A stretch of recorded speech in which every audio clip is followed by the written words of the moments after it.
Então, boa noite a todos. Mais uma vez, estamos aqui no nosso encontro Kant e o Estado de Direito, é a terceira semana do encontro, né? E já com dezenas de palestras, né? Todas muito bem sucedidas. Eu tenho assim, muito orgulho de liderar o grupo de pesquisa, né? Que está sendo promotor disso. O PPG-CJ também, falei com o professor Pablo hoje, ele vai nos apoiar para fazermos o lançamento, Rafael, lá no auditório do CCJ, da coletânea, né? Se você quiser vir aqui para João Pessoa, pegar um avião, pegar uma praia para vir para cá. Bom né? demais. Eu sou o Rafael também, e já faz parte do nosso grupo de pesquisa, né? É membro pesquisador. O professor Rafael, ele é mestre, graduado e doutor pela USP, né? Estou no melhor centro aí do país, e eu acho que ele é um dos melhores uspianos que eu já vi ultimamente. Né? Não é porque ele é meu amigo, não, mas, sinceramente, ele tem uma cultura fantástica, né? É um poliglota, inclusive, fala fluentemente francês, escreve em francês, é um intelectual realmente clássico. Nós temos o privilégio de tê-lo aqui conosco essa noite, né? Professor da Federal do Tocantins, né? Também da disciplina de Filosofia do Direito, né, professor? Isso. Já tem o grupo de pesquisa dele próprio, né? Quer dizer, é um expoente assim, fabuloso, que eu tenho muito orgulho de ser amigo. Meu caro, fica à vontade aí para nos falar sobre o Krause e o Kant no Brasil. Né?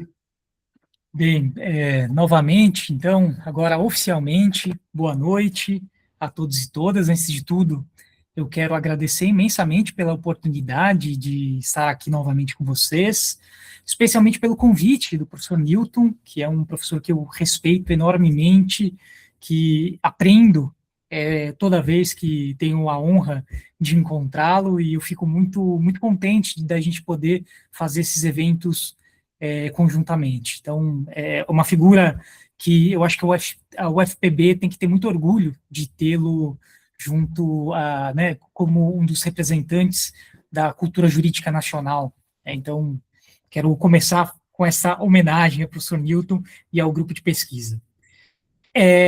Quando o professor Newton ele comentou comigo sobre a oportunidade de nós conversarmos sobre Kant e o Estado de Direito, eu me perguntei durante algum tempo o que eu poderia trazer de novo aqui para vocês, e tentei misturar um pouco com os meus interesses, aquilo que eu estava, à época, lendo e pesquisando, e acabou calhando de que quando o convite surgiu, eu estava lendo muitas coisas sobre como é que, em algum momento histórico específico, surgiu a necessidade de nós termos uma disciplina, uma cadeira, uma cátedra chamada Filosofia do Direito.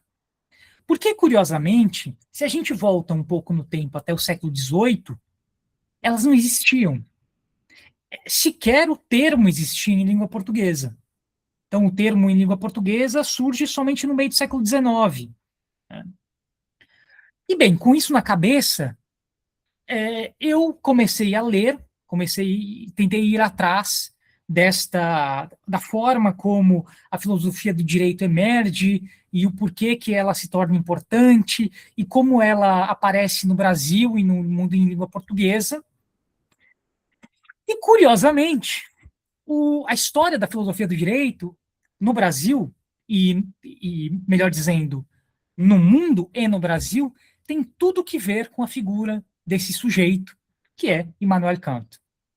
É um dos continentes da filosofia moderna. Então, no dia de hoje, o que eu quero apresentar a vocês é a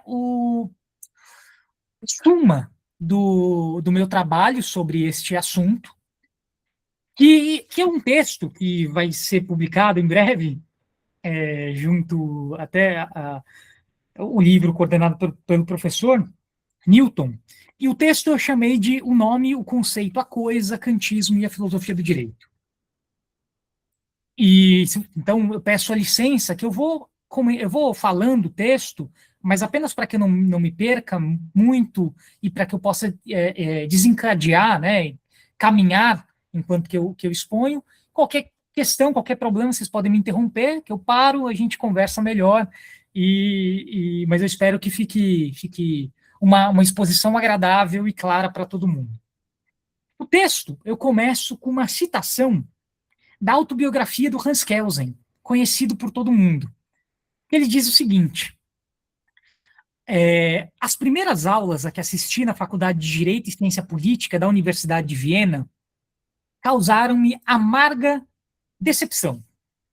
Depois de pouco tempo, desisti de assistir a maioria das aulas e voltei-me para a leitura de obras filosóficas. Está lá na página 42 da tradução em português da autobiografia. São essas as palavras de Hans Kelsen ao narrar a sua experiência como universitário recém-ingresso. Uma experiência assaz frequente. Esse incômodo com as cátedras formais que leva não poucos discentes a buscar na filosofia aquilo que o ensino jurídico ordinário parece recusar: a pergunta sobre o fundamento. Uma filosofia do direito. Por que filosofia do direito? Michel Villey, que pouco apreço por Kelsen demonstrava, responde: porque temos o ofício do filósofo do direito, que é um emprego de termos justos. A sempre terna questão de encontrar o fundamento, a razão, o como, o porquê e o que é o direito e seus conceitos, do justo termo. Para isso serve a filosofia, e sobre isso autores tão distintos entre si concordam. Porém, na busca pelo termo justo, eles não concordam sobre tudo. Sobretudo, acerca do papel que exerceria Kant e o kantismo, que se irradia a partir de Königsberg, para a configuração do que poderíamos denominar de filosofia do direito, enquanto disciplina autônoma. E é sobre isso que eu vou tratar com vocês no dia de hoje.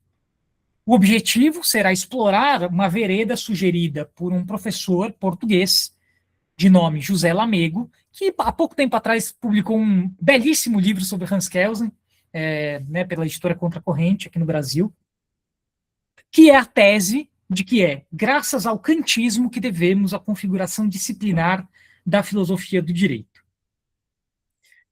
Indagar sobre o estatuto disciplinar e a natureza intrínseca da filosofia do direito não se resolve a partir da resposta espontânea e meramente formal que a define como um ramo da filosofia que elege o direito como objeto. Porque tal formulação nada explica sobre o caráter específico e sobre o quando este tipo de reflexão emergiu. Tal como todos os conceitos jurídicos, o conceito de filosofia do direito é um conceito histórico, o que equivale a dizer que se desenvolveu a partir de debates teóricos e políticos, bem como sobre um solo de transformações socioculturais que permite o advento de uma nova forma de pensar o direito. E é esse percurso que nós vamos nos voltar agora. Então, em primeiro lugar, eu vou chamar a atenção de vocês para quando este tipo de reflexão foi batizada. Então, essa primeira sessão eu chamo de batizar o pensamento, a emergência de um nome. Então, quando é que filosofia do direito surge como nome?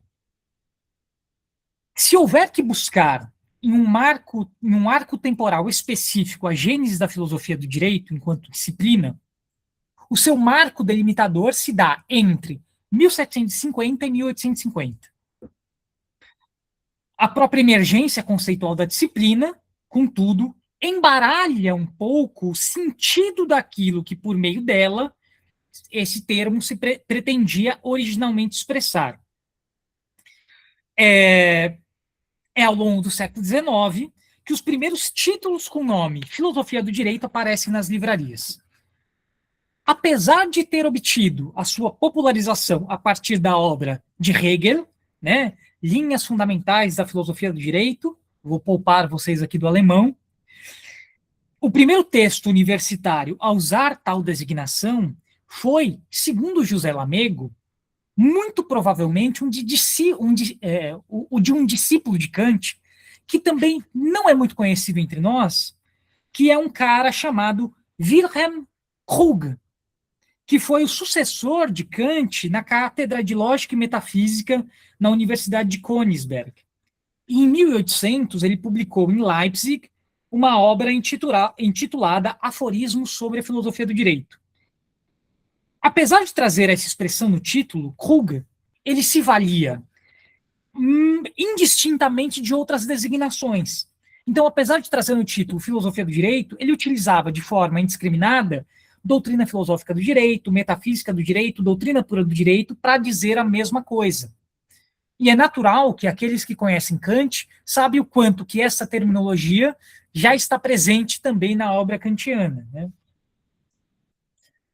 Em 1807, um outro autor alemão, numa outra região, em Halle, durante o período de dominação napoleônica, ele publica um manual, um handbook, né, um livro de mão, um manual de filosofia do direito.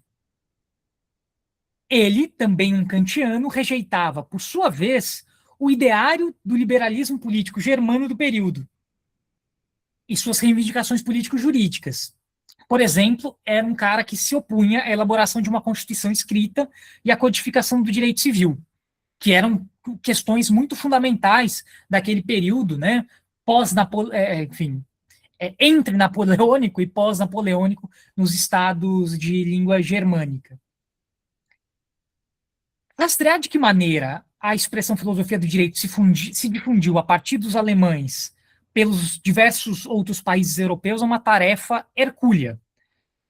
Agora eu recorro a Norberto Bobbio, que diz que tal difusão se deve, em larga medida, ao sucesso da obra hegeliana. Agora, o que a gente pode afirmar com segurança é que foi a partir da metade do século que se multiplicam os livros, cursos e manuais intitulados, que tem no seu título Filosofia do Direito. Por exemplo, em francês, nós temos o livro de Eugène Lerminier, publicado em 1831, um livro chamado Filosofia do Direito. Nós temos na Bélgica o livro de Heinrich Arens, que publica em 1837 um curso de Direito Natural ou Filosofia do Direito, então esse é o nome. Em italiano, nós temos o livro de Antonio Rosmini, que publica 2 volumes chamados Filosofia do Direito em 41 e 45. E no nosso mundo lusófono, foi da pena de um cara chamado Vicente Ferrer Neto Paiva que emergiu o primeiro livro a ostentar Filosofia do Direito no seu nome, no seu título. E esse livro se chamava Elementos do Direito Natural ou Filosofia do Direito, que foi publicado em 1844. Portanto, do ponto de vista histórico, da história do direito, muito recentemente. 150 anos, digamos assim. Um pouquinho mais. Um pouquinho mais. Esta obra, ela se torna a principal, ou um dos principais, ou se não a principal, referência da disciplina ao longo da segunda metade do século XIX, em língua portuguesa. Até então, o compêndio oficial da cadeira de Direito Natural de Coimbra era um outro livro de um cara chamado Carl Anton von Martini, que tinha sido adotado após as reformas pombalinas na Universidade de Coimbra e fiel à orientação do direito natural alemão, Christian Wolff e essa linha. Antes mesmo da criação dos cursos jurídicos no Brasil, curiosamente, nós já tínhamos nomeado um professor para a cadeira de Direito Natural da Academia de São Paulo, que era um cara também, hoje em dia, pouco mencionado, pouco conhecido, que é o José Maria de Avelar Brotero. E de 1828 a 1871, lá ele professou seus ensinamentos. Para a sua cátedra, ele escreveu uma compilação, que tem um grande título, mas que não tem no seu nome Filosofia do Direito, e que foi duramente criticada e sequer foi adotada pela Faculdade de Direito do Recife. Com o insucesso do compêndio, o Avelar Brotero ele passou a adotar um livro francês, chamado Elementos de Legislação Natural, de Jean-André Perrault, mas outro lente da disciplina, Antônio Maria de Moura, valia-se de von Martini, numa versão atualizada por José Fernandes Álvares Fortuna. Eu sei que essa história é um pouco intrincada, né? Mas o que importa para nós é que, e aí eu cito aqui Moncada,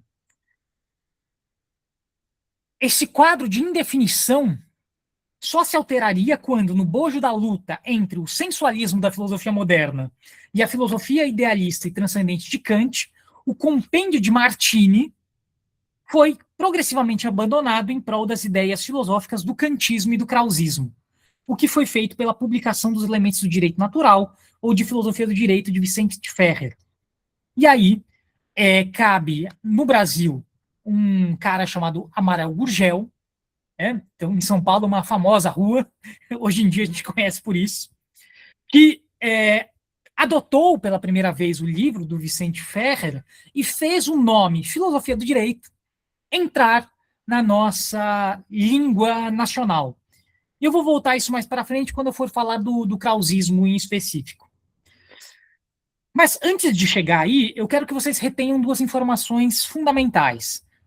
A primeira é que a expressão filosofia do direito emerge como um par conceitual complementar e um pouco conflitivo com a expressão direito natural. Eles estão disputando o mesmo terreno. E a segunda, que o elemento a catalisar tal deslocamento do direito natural para a filosofia do direito é precisamente Kant e o kantismo. Agora eu vou tentar explicar como isso se dá.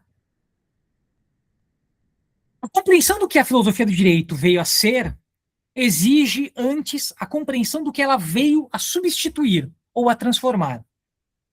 Durante mais de 3 milênios, a meditação sobre o justo e o injusto não se organizou sob o nome de uma disciplina filosófica autônoma, mas sob a égide de uma tradição intelectual mais ampla e difusa, que, dentre outros nomes, fora intitulada Iuris Naturalis Scientia, né? A ciência do direito natural. Ou, se a gente pode traduzir assim o latim. Também não vou entrar aqui em debate tradutológico. Tal ciência, promovida não apenas por filósofos de ofício, mas igualmente por oradores, historiadores, poetas, tinha por objeto, por excelência, a distinção entre o que é justo, o justum, e o injustum, né, o injusto. Isto é, a fixação de critérios normativos do direito em termos de uma normatividade que pretendia ser absoluta, transcendendo a contingência dos ordenamentos positivos e o que a gente viria a chamar de estados nacionais. Então, um determinado sujeito, que é o chefe de Estado, o chefe de governo, determina uma lei, isso aqui é puramente contingente, a emergência dessa lei. A fundação conceitual desta tradição remonta à contraposição grega entre o que provém da convenção, nomos, e o que emana da natureza, physis.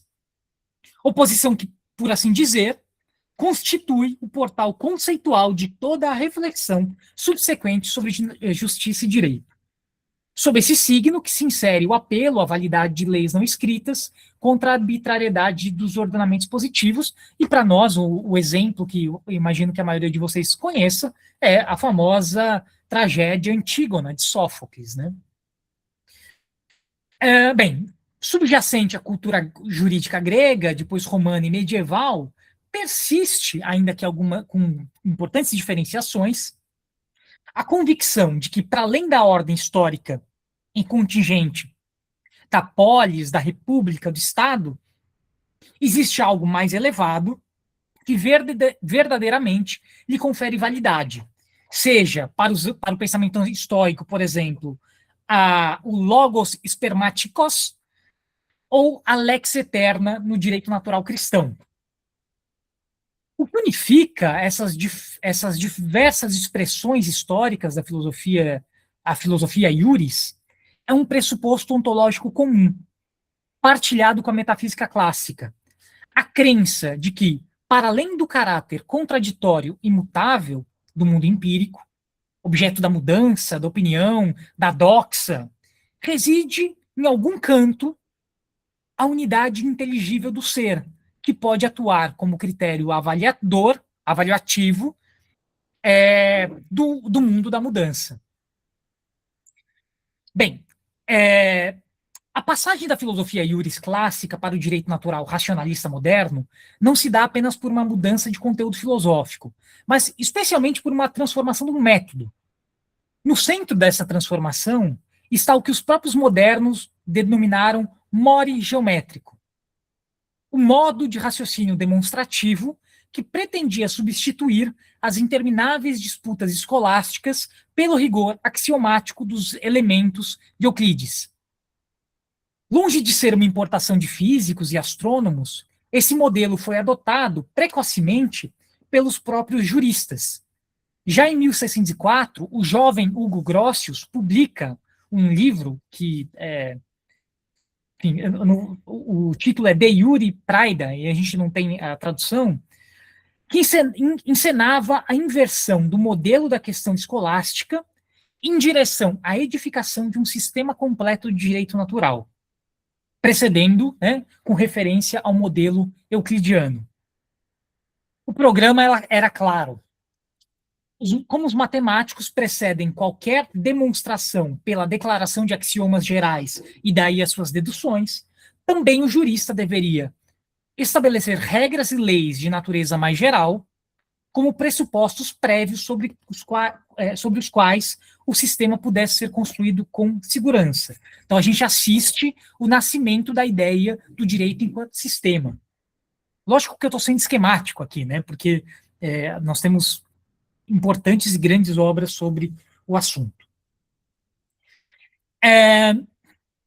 O amadurecimento do modelo mori geométrico encontra a sua expressão mais sistemática em um autor chamado Christian Wolff, que curiosamente pouca gente também conhece hoje em dia, né? Mas era muito importante naquele período.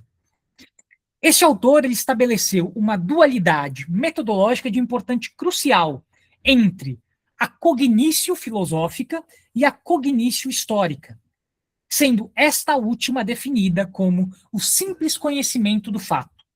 Havia algo que era propriamente do conhecimento filosófico e algo que era próprio do conhecimento histórico, assim compreendido, e o que era próprio do conhecimento histórico seria o fato, conhecer aquilo que se dá na empiricidade.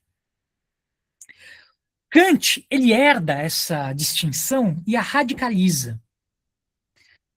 Como vocês sabem, ou se não sabem, eu lhes conto, Kant entende o conhecimento racional como saber a priori, o sistema das formas da razão pura, definindo-o como inteiramente autônomo em relação às lições da experiência, por oposição ao conhecimento empírico. Então, o normativismo da filosofia moral kantiana possui antecedentes na tradição wolffiana, ainda que ele faça uma grande transformação nessa tradição. O que é novo é um método transcendental de fundamentação da obrigação moral, o princípio da moralidade sendo a vontade a priori pura. A sua teoria do direito, se assim a gente poderia chamar, a sua doutrina do direito, talvez sendo melhor dita, é uma doutrina da razão prática sobre o direito. É precisamente a partir dessa distinção que Kant estabelece o estatuto de uma ciência racional ou pura do direito, por contraposição à erudição jurídica, que se ocupava da doutrina empírica do direito e hoje denominaríamos dogmática. Então, uma distinção entre o que era propriamente da erudição e o que era, digamos assim, do manejar do direito no seu aspecto mais empírico. Eu vou resumir um pouco o nosso caminho, porque o que vai me importar é algo que vem mais para frente, que é a ruptura definitiva que um sujeito chamado Gustave Hugo, jurista da escola histórica do direito, né, tal como Savigny, ele produz nesse longo século XIX, para brincar com o termo do Hobsbawm. Gustave Hugo é uma figura importantíssima dos estudos jurídicos do século XIX, um pouco ensombreado pela fama de outros. Ele nasceu na região sudoeste da Alemanha, foi doutor pela Universidade de Halle, docente de Göttingen, e lá fica até sua morte, em 1848. Ele era um grande crítico do racionalismo abstrato, reivindicando o conceito da história magistra vitae. Gustavo Gau foi um importante empirista que defendia que qualquer filosofia do ou sobre o direito deveria partir do direito positivo. Gau não nutria qualquer interesse pelos procedimentos a priorísticos e universalizantes do direito natural racionalista. Para ele, o direito natural era concebido simplesmente como filosofia do direito positivo, ou seja, um conjunto de conceitos jurídicos gerais, elaborados a posteriori, a partir da análise sistemática do direito positivo vigente. Dentre os maiores adversários de Gustavo Gau para a definição do que seria a filosofia do direito, nós temos Hegel. Há uma querela entre o Gau e Hegel. Então,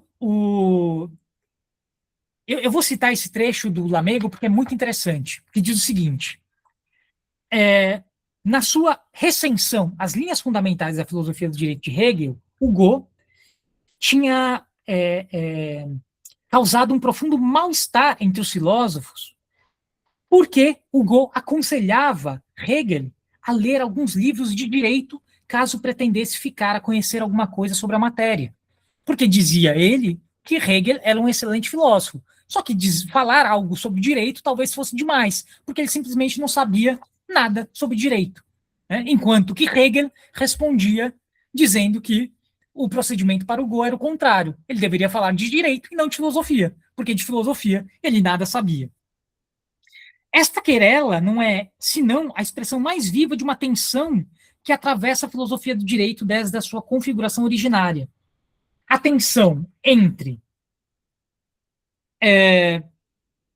o rigor conceitual da filosofia e o conhecimento concreto do direito em sua positividade, que é uma tensão que nós, filósofos do direito, vivemos até hoje, né? Que fazer com isso?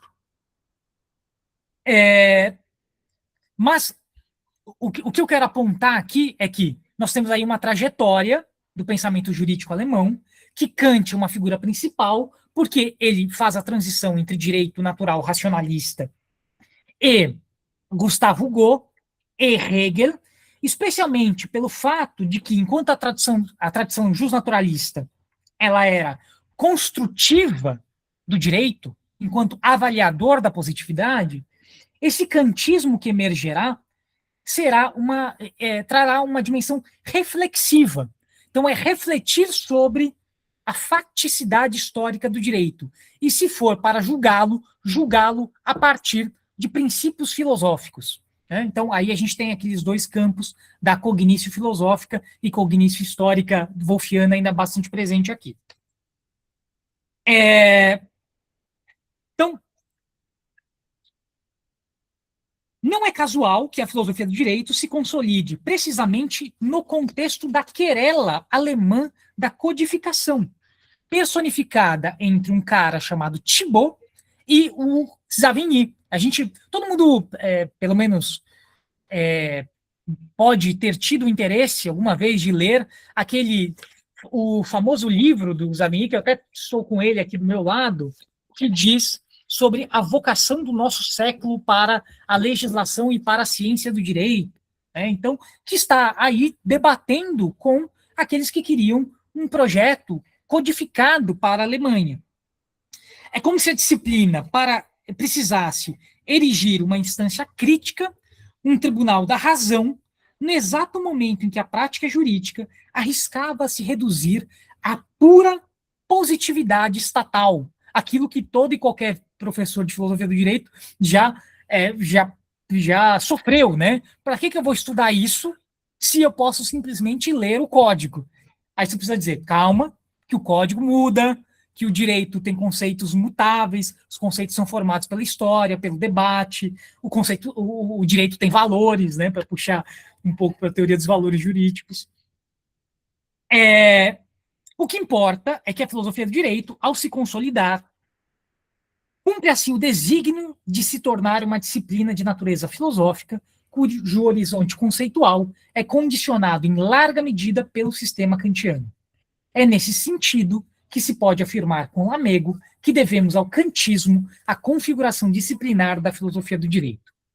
E agora, eu já encaminhando para o final, né, eu quero falar sobre o krausismo, que é o modo como a filosofia do direito ela aparece no Brasil.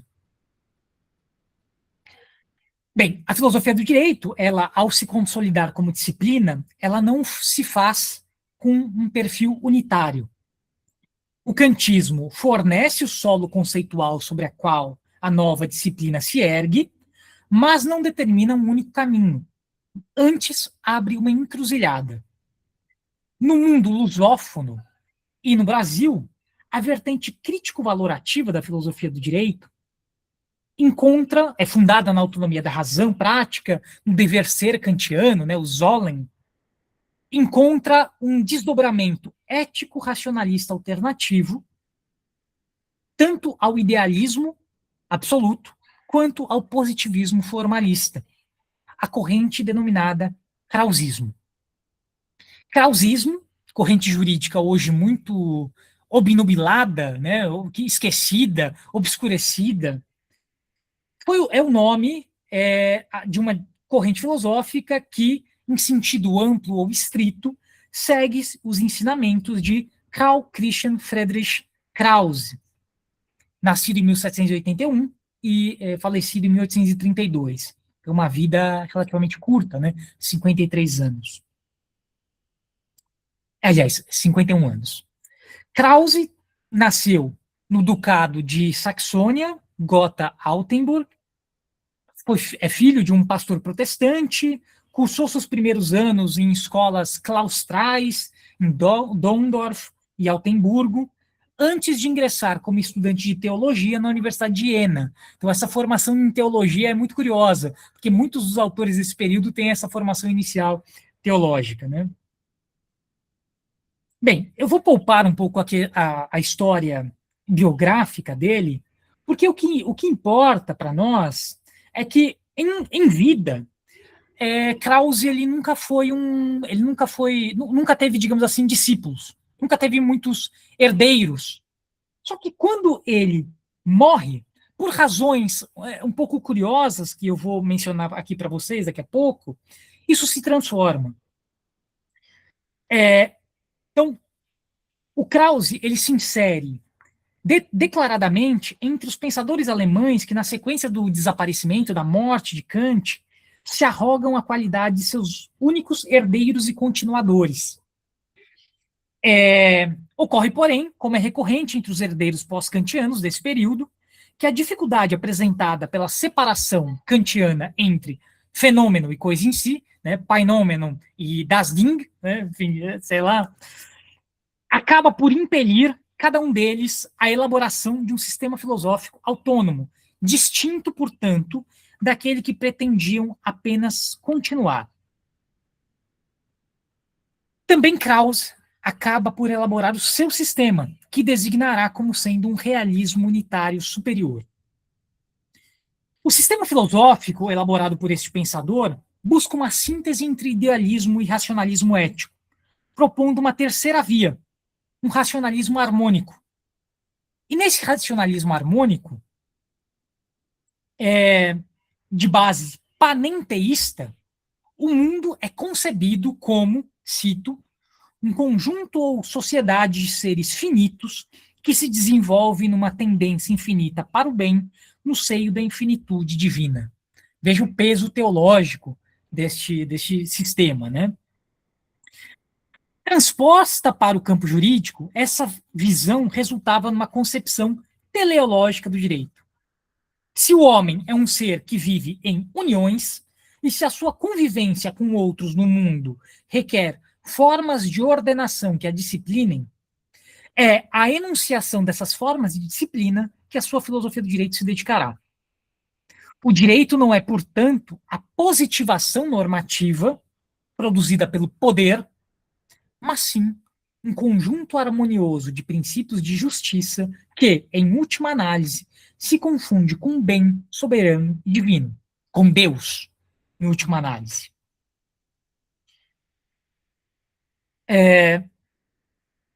Então, o direito, para Krause, é parte da ordem divina, tanto em seu aspecto de validade como de eficácia coercitiva.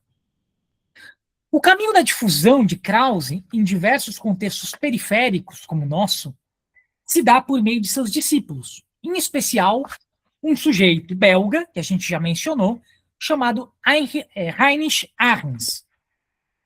Também não se pode desconsiderar a importância da sua difusão a partir de lojas maçônicas, espanholas, portuguesas e ibero-americanas, porque Krause ele se filiara à maçonaria em 1805, e embora dela se tivesse sido expulso em 1810, o vínculo deixara marcas suficientes para que o movimento se tornasse uma via privilegiada de circulação de suas ideias. Bem, eu falei sobre Heinrich Arns.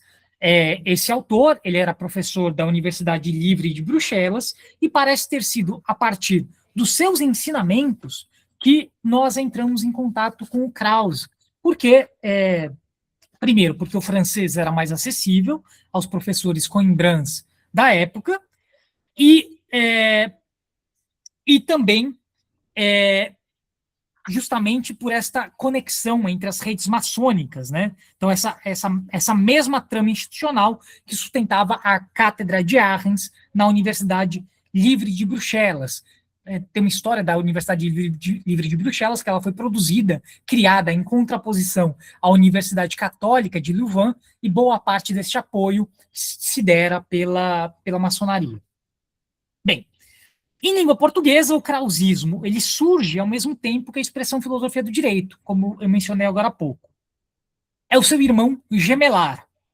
Ambos vêm à luz da pena de Vicente Ferrer Neto Paiva, quando este autor publica os seus escritos sobre direito natural.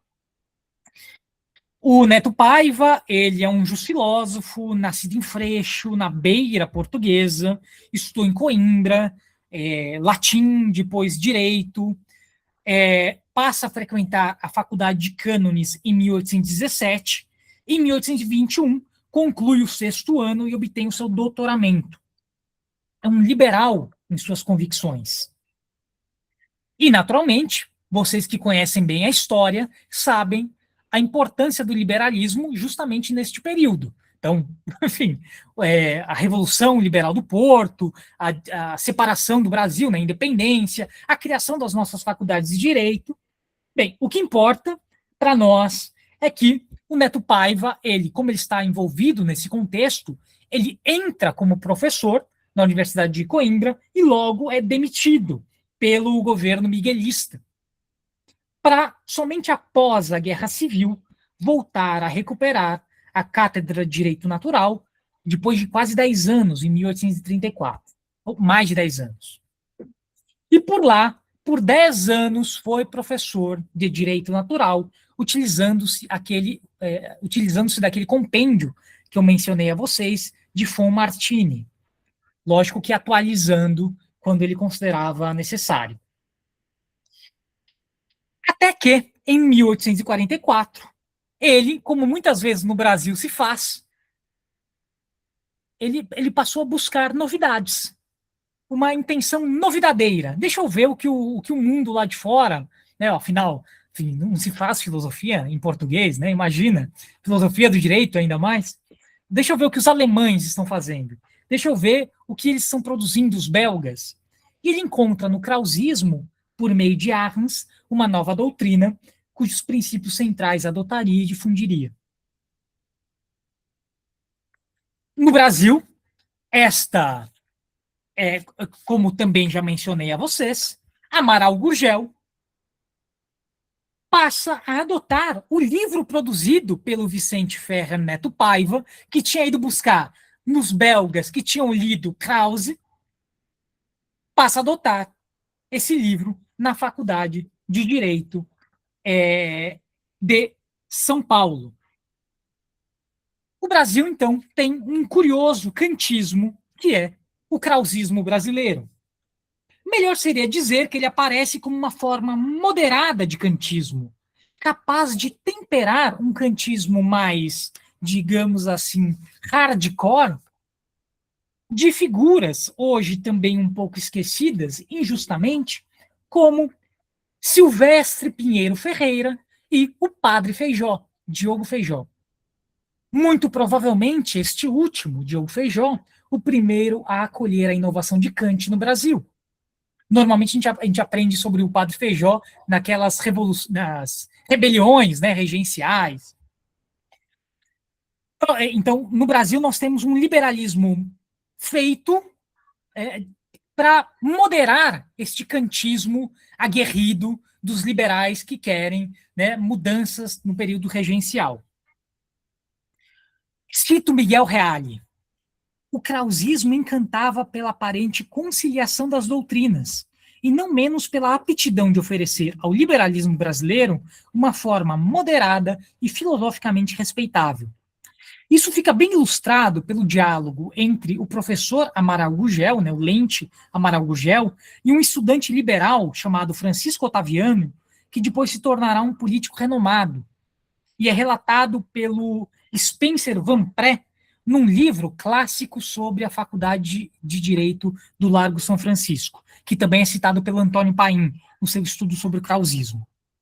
Cito: conta o próprio Francisco Otaviano que, apresentando-se em São Paulo, ao prestar exame de filosofia, procurou Amaral Gurgel a fim de lhe pedir que acelerasse a prova.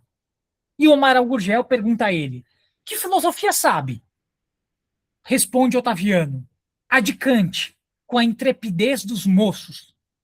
A de Kant, resmunga o Lente, levantando o sobrolho, pois é mais feliz que eu, que a estudei, mas não a aprendi. Então, digamos assim, Amaral Gurgel confessando que o kantismo que ele segue é do krausismo. Então, Kant mesmo não conhece e até tem os seus distanciamentos.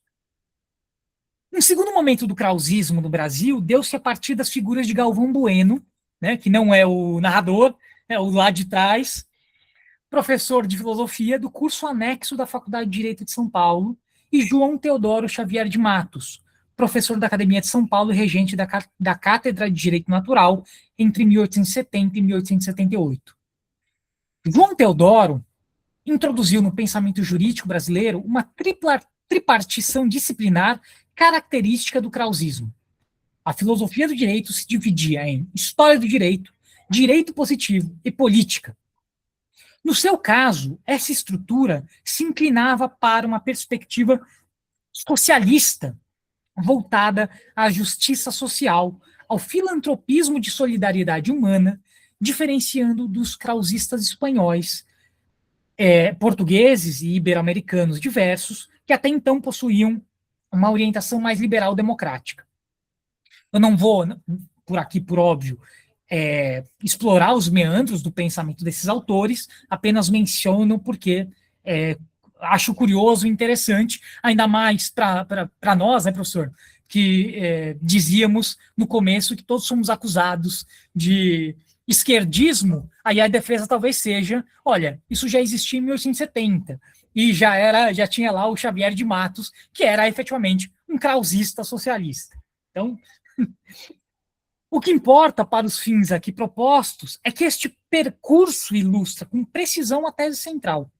A filosofia do direito se sedimenta num arco histórico preciso, sob o influxo decisivo do kantismo e seus desdobramentos posteriores, por mais heterogêneos que sejam, que carregam as marcas indeléveis deste solo conceitual, né, desse gigante do pensamento que foi Immanuel Kant. Para encerrar, eu quero retornar, então, ao ponto de partida, ao jovem Kelsen, que abandonava as cátedras vienenses de direito em busca de filosofia, da filosofia. E o Villey, que lhe respondia, décadas depois, com a exigência do termo justo para o direito. Dois movimentos aparentemente anedóticos, que, à luz do percurso que tentei delinear, expõem sintomas precisos da encruzilhada que eu tentei descrever. Kelsen é, afinal, o herdeiro mais consequente da vertente pura e reflexiva do kantismo jurídico.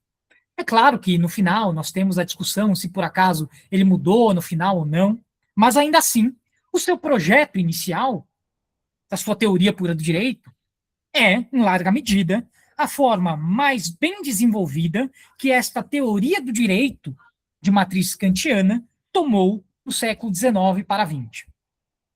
Villei, por sua vez, é o crítico dessa herança, talvez o mais feroz crítico dessa herança. Defensor de uma filosofia do direito de matriz clássica e tomista, que recusa a Rechtsphilosophie kantiana, precisamente porque esta filosofia recusa e abandona o horizonte antológico da iuris naturalis ciência, o horizonte da physis, do logos, da coisa justa em si mesmo. São os dois lados da encruzilhada que o kantismo lega e legou à história da nossa disciplina. Que a filosofia do direito seja, como queria Lamego, um conceito histórico, não significa que a sua história esteja encerrada, como vocês puderam ver ao longo desta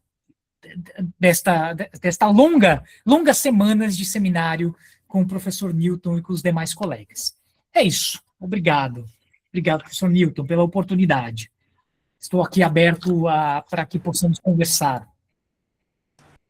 Parabéns, meu amigo. Eu estou aqui realmente impressionado aqui com a sua retórica, sua oratória e o seu conhecimento ímpar, que eu sabia.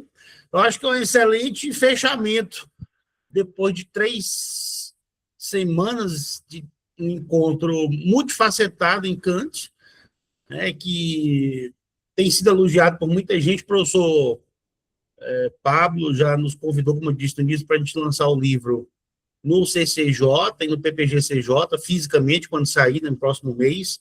Então, assim, eu não poderia fechar da melhor forma, eu fiz uma ótima escolha ao convidá-lo, né? Eu estou aqui ainda refletindo sobre vários pontos, eu acho que todo mundo aqui foi brindado com a sua fala hoje. E você me fez lembrar várias questões, Rafael. Primeiro, o krausismo, né?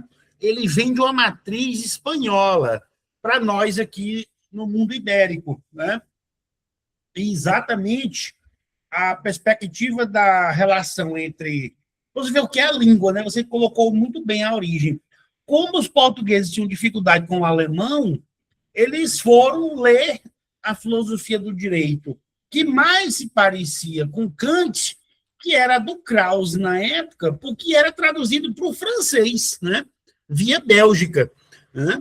É muito interessante essas adaptações culturais, né?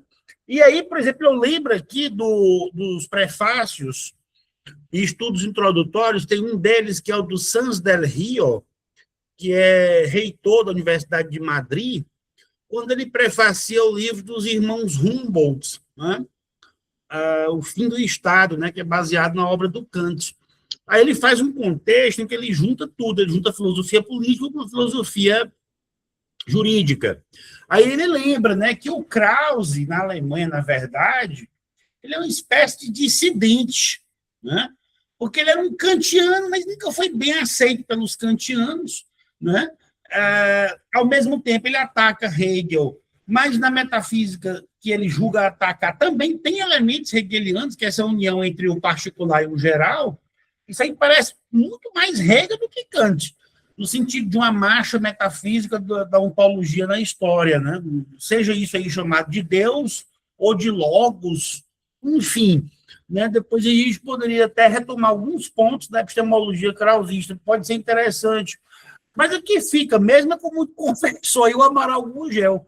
Eu li um Kant de muletas, né? Que era o Krause. Eu não li Kant mesmo, né? Eu acho que foi o cara mais sincero aí de toda essa trama que você narrou muito bem, retoricamente, para a gente. Tem horas que deu assim uma curiosidade, né? Gerou assim um suspense de quais seriam os próximos capítulos, né? Parabéns, ainda bem que está sendo gravado e vai ficar aí registrado. E o professor Rafael também nos brindou hoje com a capacidade de síntese, que é muito complexa. Claro que ele não entrou aqui especificamente em questões epistemológicas, mas eu achei interessante, ainda mais que tem muita gente da graduação, porque introduziu muito bem o tema. Quem quiser daqui pode fazer uma pesquisa e ampliar, né, como eu estou propondo aqui, para você reformular e querer fazer uma segunda parte, por exemplo, sobre a epistemologia do Krauss. Eu li muito isso, não diretamente do Krauss, e claro que ainda mais na década de 90, que era mais difícil, mas eu li através de manuais. Na época você tinha aquele Wilson Campos Batalha, o Wilson Campos Batalha da UFRJ, ele tinha uma introdução à filosofia do direito, que era assim um monumento, um catatal de 700 páginas, né? Eu andava com esse livro debaixo do braço, lendo essas correntes todas aí, e um deles que ele frisa muito é o Krauss. Aí eu comparava isso com o Reale, comparava isso com Paulo Dourado de Guzmão, aí comparava com Kelsen, Radbruch, enfim, fazia uma miscelânea para tentar entender as coisas, né? Mas é isso mesmo, o Krauss, e também com o Antônio Paim, né? Que tem a história da filosofia no Brasil, né? Que é do Instituto Brasileiro de Filosofia, que foi fundado pelo Reale, né? É uma instituição tradicional do Brasil, pouca gente conhece, na verdade, ela não está dentro das universidades, por isso que ela não fica assim tão tão à vista, né? E ela já foi até acusada de ser muito direitista, porque foi fundada pelo Reale, ficou até na Berlinda, realmente, pronto, terminou dando certo. Que aí a Berlinda dela foi ser fundada pelo Reale, mas hoje em dia eu acho que ninguém... Eu acho que a filosofia do Brasil é tão carente que todas as contribuições são importantes, a gente não pode dar o luxo de descartar nada, não, né? Todo mundo que faz filosofia do Brasil já é um herói, a verdade é essa, seja do direito ou não, da política ou de qualquer outra área, mas, enfim, a relação que você tem com a perspectiva da retomada dessa cultura, né? O Krauss também é um culturalista, né? Ele está dentro daquela relação que o Köhler, né, que é um culturalista alemão, coloca. Você disse muito bem, por que ele dá filosofia de direito? Esse Köhler, ele responde, porque amanhã vem o governo e revoga a legislação, né? E como já dizia Montesquieu, no Espírito das Leis, o direito é um além dos Pirineus e o direito é outro aquém dos Pirineus, né? O direito positivo. Então, ele vai mudar. Sendo que a legislação muda, eu preciso de um esquema de pensamento, né, para que eu entenda o direito, né? Aí eu gostei que você colocou o Hugo, né, com a sua pronúncia francesa, o Hugo, né, o Hugo, que é exatamente um alemão que ele enfrenta o Hegel, né? Eu fiquei pensando aqui, mas que sujeito petulante, né? O cara queria enfrentar o Georg Wilhelm Friedrich Hegel, que era o maior filósofo vivo na época. Mas besteira, é isso mesmo, tem que enfrentar o Hegel mesmo, né? Porque o próprio Schopenhauer enfrentava o Hegel, né? O próprio Marx depois vai enfrentar o Hegel. O Marx leu o Hegel através do Eduardo Gans, que foi aluno do Hegel e que foi lente de filosofia do direito também, na Universidade de Berlim. Foi um dos primeiros, para completar a sua lista aí, a ministrar essa disciplina na história. Então, a perspectiva, por exemplo, do Hegel de pensar uma filosofia do direito a partir da própria filosofia, que é o que a gente entende como clássico. Anteontem eu estava conversando com um professor do Rio de Janeiro, que estava seguindo aí as coisas do nosso grupo, elogiou. Aí ele falou assim, professor, eu vou começar a disciplina amanhã, ministrar a disciplina amanhã. O que eu ministro para os alunos? Me deu um conselho isso que eu tenho. Não sei quantos anos, rapaz.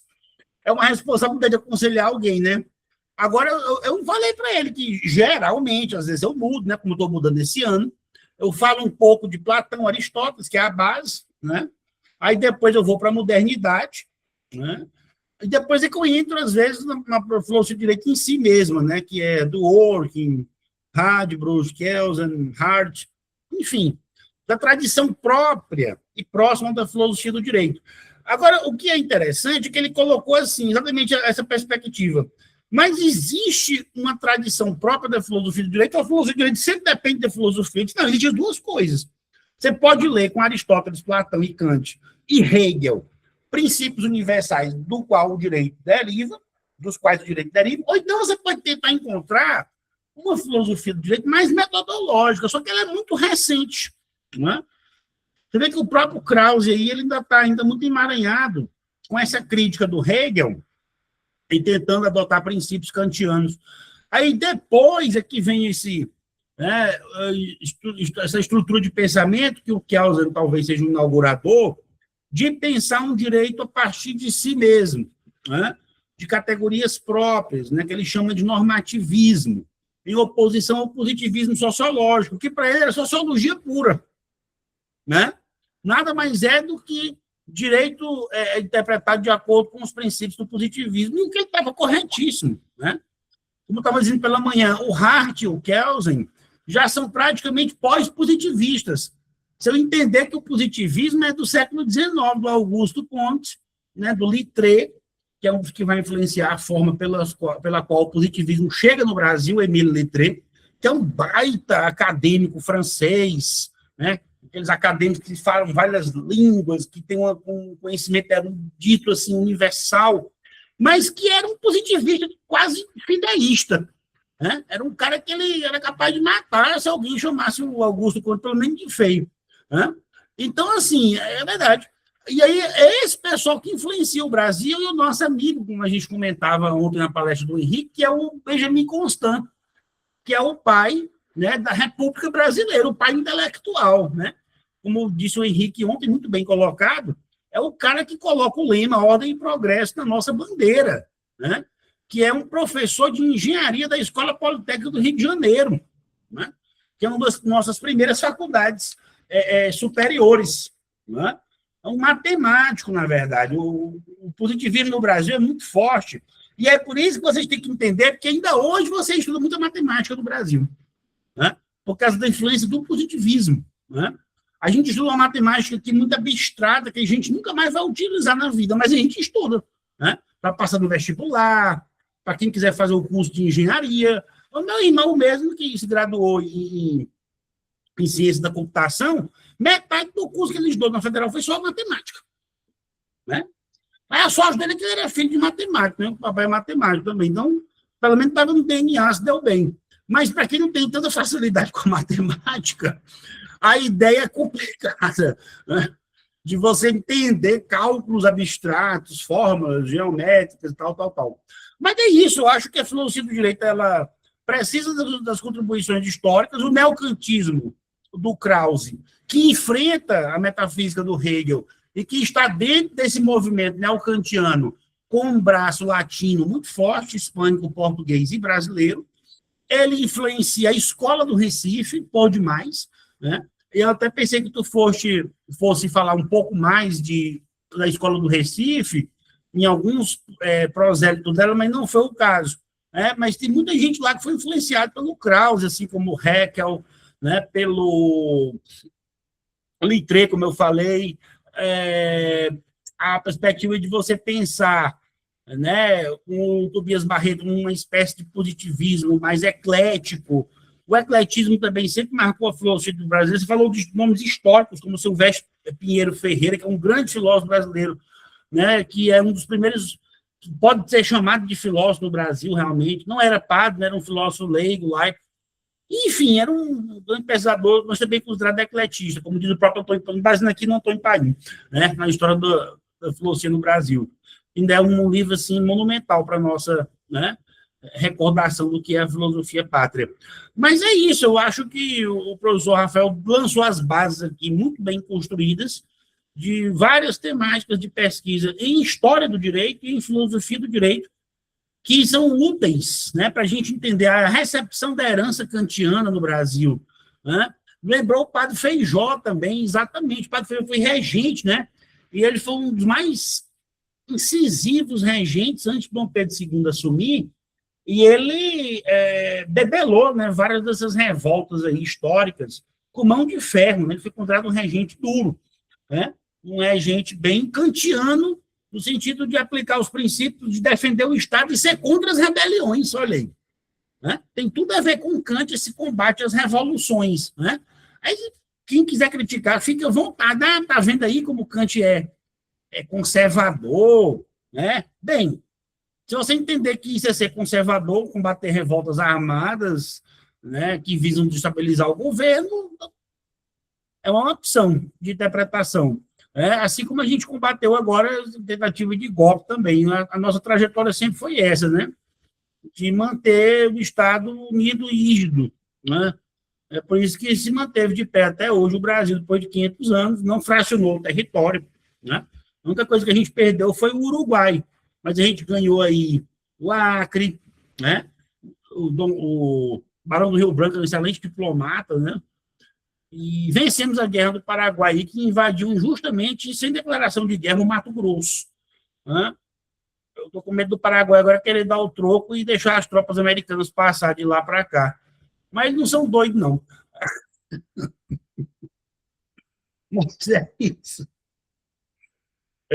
Eu vou abrir aqui para o pessoal fazer as perguntas, Rafael, mas depois, se você quiser retomar, né, se alguém quiser fazer alguma intervenção, pessoal, fiquem à vontade.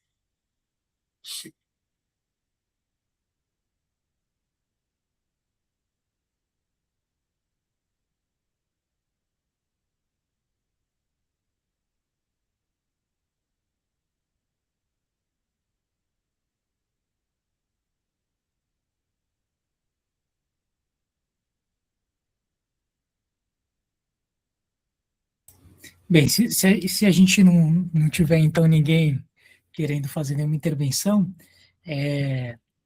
antes de tudo, quero agradecer, né, novamente pela oportunidade de estar aqui com vocês, pelo convite. Para mim é sempre uma alegria imensa, eu aprendo muito, e, e é interessante também porque é uma possibilidade de eu dizer as minhas meia-culpas, né? Então, por exemplo, a questão da Escola do Recife, que isso mostra o meu provincianismo.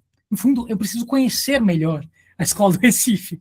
E eu sei que vocês têm, inclusive, um professor da UFPB, salvo engano, que estuda muito seriamente Tobias Barreto, né? Então, acho que o professor Luciano, salvo engano, Luciano Nascimento, né? Que ele exatamente. estava lá no grupo. Ele já foi do programa, saiu recentemente, doutor, graduado pela USP e é pós-doutor pela USP também. Está fazendo, já é pós-doutor pela Itália, está fazendo agora na USP.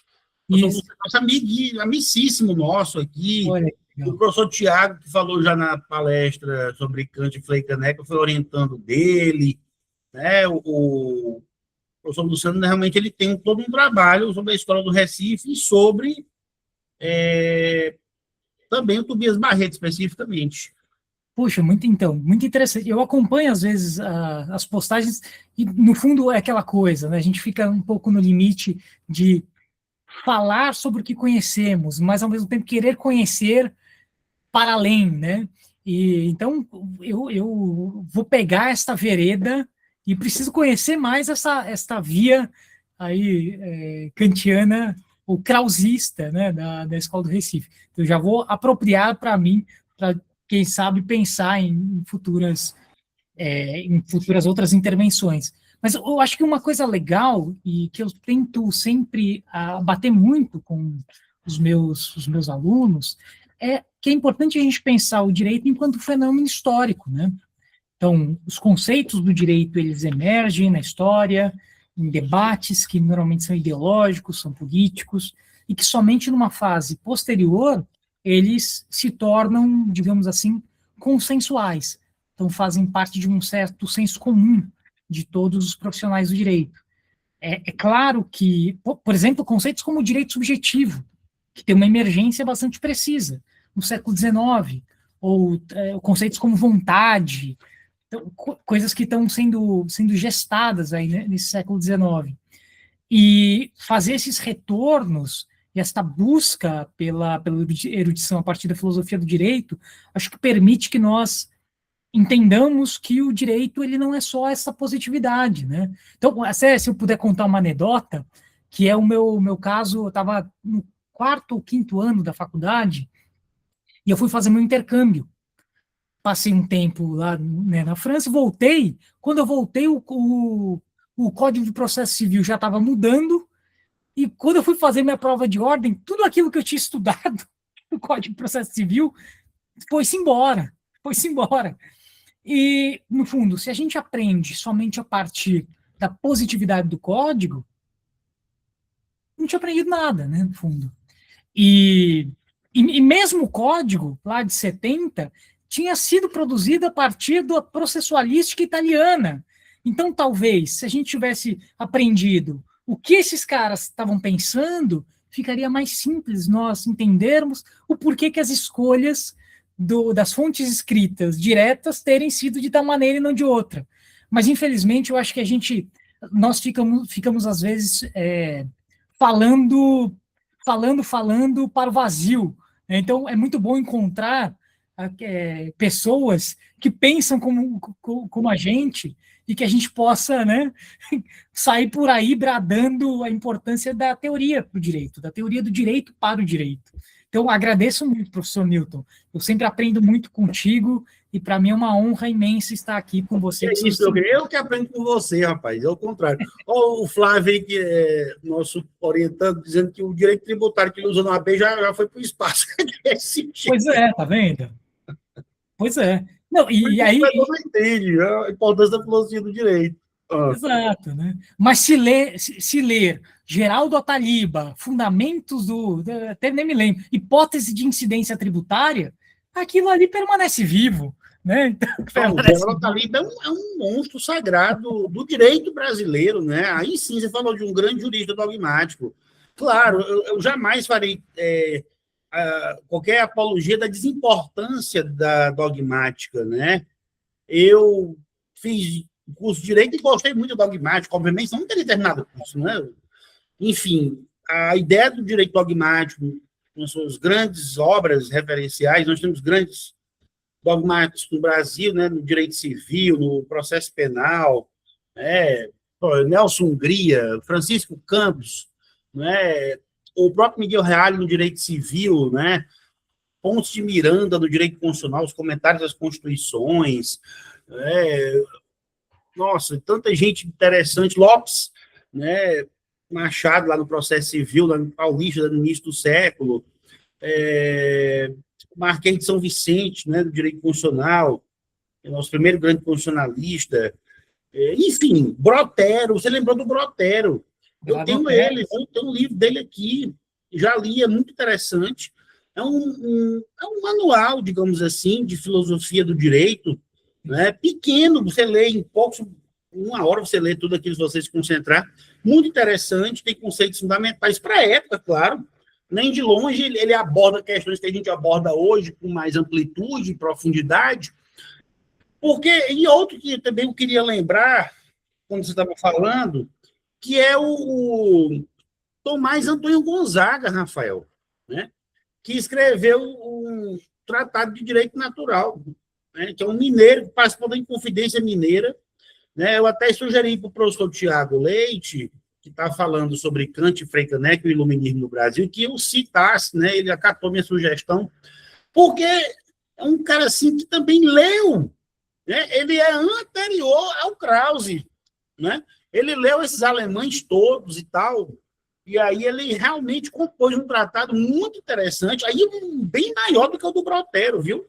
É um tratado realmente com direito natural que tem bases no Soares, no São Tomás, Aristóteles, né? Nos alemães também ele cita. Então ele conseguiu mapear a coisa até aquele momento. Ele está vivendo na metade do século XIX, metade do século XVIII. Então, assim, tem muitos intelectuais no Brasil interessantes, mas a nossa tradição é esquecer as pessoas boas, né? A gente só lembra das ruins. Geralmente, né? Gente, por excelência, isso é uma coisa do ser humano, né? Mas o brasileiro, por excelência, né, ele não consegue valorizar a prata da casa, né? Os grandes gênios da terra aí, e por vezes ficam esquecidos e louvam, às vezes, indivíduos que não têm nada a ver, mas que adquiriram fama, principalmente, né? No Brasil, o negócio é a fama. Se você adquire fama aqui, você pode tudo, né? Assim eu estou errado. Mas a ideia é de a gente poder discutir com mais especificidade essas questões, né? Abrir um braço aí também na história do direito, que é importante, para a vida bem que você gosta muito, né? Você, por excelência, tem uma cultura enorme, já falei, cultura assim que é impressionante, ainda mais pela idade, tem muito jovem, né? Já é professor de uma federal, então tem tudo aí para despontar aí como um dos grandes filósofos do direito. Né? E a gente está ver se dialoga, tá bom, meu querido? Mas é isso, pessoal. Eu vou dar por encerrado o nosso seminário na sua terceira parte. Né? Agradecer a todos que estão comigo aqui, meus alunos especificamente do P2, Filosofia e Direito, de Santa Rita, né, que acompanharam a gente essas 3 semanas. Eles aceitaram esse desafio, espero que tenham gostado. Me desculpe qualquer coisa, né? Mas eu não vou aceitar reclamações contra os palestrantes, praticamente foram imbatíveis e impecáveis, né? Os meus convidados realmente eu acho que arrasaram mais do que nunca, né? O Rafael já é a segunda, terceira vez que a gente está fazendo trabalhos aqui no canal do grupo de pesquisa, né? O Rafael sempre surpreende com uma erudição impecável e a capacidade de análise, de crítica das fontes, né? E das relações entre os textos e as ideias. Então, encerramos o seminário, convidar depois para futuramente outros eventos, né, Rafael? Não estou pensando em outras coisas. E é isso. Boa noite a todos. Muito obrigado. Até a próxima.